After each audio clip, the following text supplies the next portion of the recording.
આણંદ જિલ્લાના બોરસદ ગામમાં આવેલા સોમનાથ સોસાયટી પાસે ચાલુ વીજ પ્રવાહ ધરાવતો વાયર એકાએક તૂટીને નીચે માર્ગ પરથી પસાર થતા એક્ટિવા ઉપર પડ્યો હતો. આ દરમિયાન કરંટ લાગવાથી એક્ટિવા ચાલક ઘવાયો છે.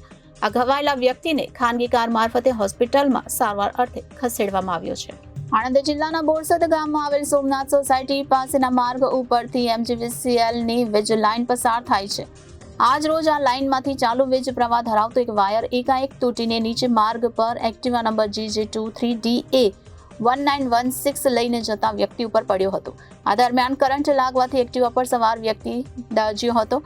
ઘટનાને પગલે સ્થળ પર એકત્રિત થયેલા ટોળાએ લાકડી વડે જીવંત વીજ વાયરને દૂર કરી આ ઘવાયેલા વ્યક્તિને ખાનગી કાર મારફતે હોસ્પિટલમાં ખસેડાયો હતો. આણંદ જિલ્લાના બોરસદ ગામમાં આવેલ સોમનાથ સોસાયટી પાસે ચાલુ વીજ પ્રવાહ ધરાવતો વાયર એકાએક તૂટીને નીચે માર્ગ પરથી પસાર થતા એક્ટિવા પર પડ્યો હતો. દરમિયાન કરંટ લાગવાથી એક્ટિવા ચાલક ઘવાયો છે. રિપોર્ટર વિનીત ટાંક, જનાદેશ ન્યૂઝ, આણંદ.